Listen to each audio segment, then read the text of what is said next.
I feel like for the longest time, my purpose was to convince people that I'm good enough, convince people that I'm really talented, convince people that they should like me, convince people that if they make fun of me, I will punch them. I think American culture teaches us to make it happen. I mean, if you're gonna be successful, you just gotta make it happen. So it's all about the strength of your inertia moving forward or higher. I think that's exhausting. We all wonder about our place in life. You know, maybe it's because we're different, or maybe it's because we feel like we're the exact same as everybody else. I think that our world is becoming more and more complex, and our lives are becoming more and more accelerated. I think we're all trying to find, as human beings, meaning in all of our technological devices and gadgets, how we spend our time. I mean, I'm amazed at how much time we Americans spend just watching television and screens, and this larger question of, like, does this have any purpose? Like, what are we here for?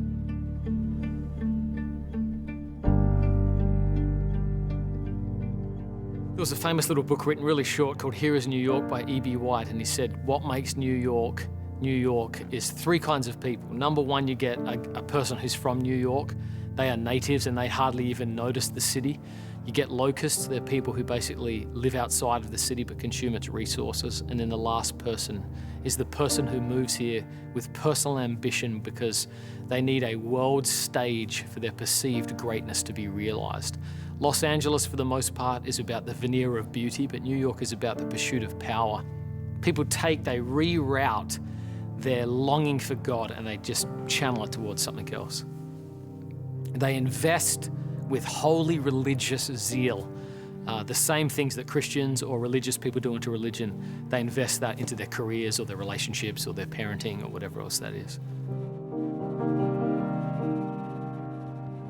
One of the most popular rock songs of all time is Mick Jagger's song, I Can't Get No Satisfaction.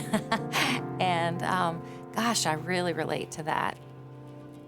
For a long time, I just had this gnawing sense that if I could just discover the right thing, if I could just maybe get a better job or have enough financial blessing or find the right person that loved me, or maybe even have the right kids with the right accolades so I could put the bumper sticker on the back of my car, my kid's a straight A student, rah, and then I'd feel satisfied.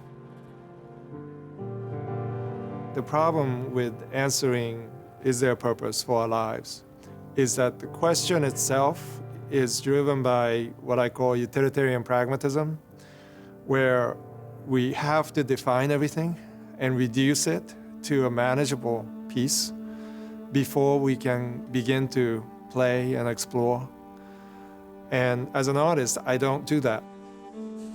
I start with a question and I leave it unanswered. So many times I don't have an answer for why I am doing a particular piece of work, or why I'm involved in a particular way of approaching my community or my marriage or lives of our children.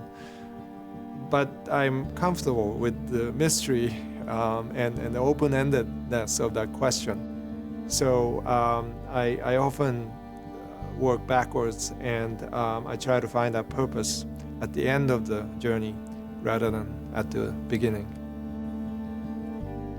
My son and I were working on a Pinewood Derby car over the last couple of months.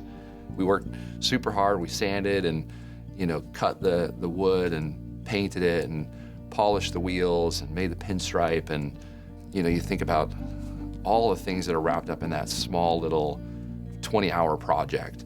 Like, here's the goal, here's where we're headed, here are the tools we need to do this, the bonding and the relationship and the apprenticeship from, me to him to use the drill press and to use the different tools. Like this idea of like having something, it brought us together in a way that was really cool. And when you think about like our larger purpose and you think about like how our lives are being lived, is it possible that we're like God, like God's working with us to do some sort of project in the world, to do something good, to enjoy each other together during that process. It feels like, to understand even a small little project like a Pinewood Derby car, you get the idea that our lives were made for some sort of purpose. You know, I think we each have a role to play in the world, and that part of that role is that we're supposed to be here kind of fixing things that are broken. That part of our purpose is to participate with God, who wants to see things that are wrong made right, that are injustice made just. And I think each of us have a pretty unique story to play out within that. And a lot of it comes down to understanding our own story. If we lay our life out, if we look at all the pieces of our lives, where we were born, the suffering that we've been through, the gifts that we have, the personality that we have, the places that God's led us now, the places that we work, the things we do with our free time, if you just lay all of that out, all of a sudden, you start to look really unique. And I think that God wants us to see the pieces of our lives that He's given us, that we have, that are unique.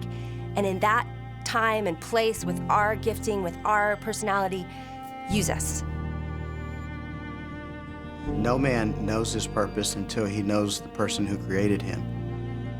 I think people can't be fulfilled in what they're doing in life until they find the purpose that God has for them.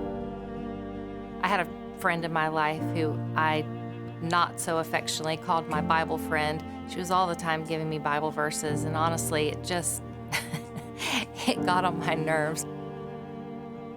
I thought, how could one person have access to so many Bible verses? Like, if I had a headache, she had a verse for that.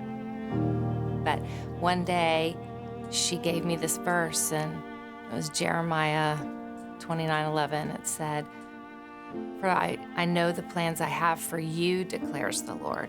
Plans to prosper you, not to harm you, plans to give you a hope and a future." And gosh, I remember reading that verse and thinking, I've thought my whole life that I was a throwaway person, so this verse doesn't really apply to me. But I read it over and over and over, and something just deep down in my heart started stirring, and I read the verse again and just put my name in it, "For I know the plans I have for you, Lisa, declares the Lord, plans to prosper you, not to harm you, plans to give you a hope and a future."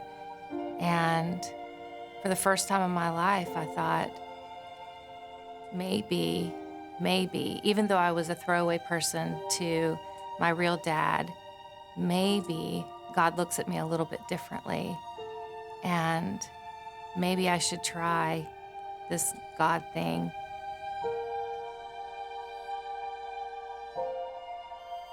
I didn't know the right words to say. I didn't know what to do. So I just lifted my hands up and I just said, yes, yes.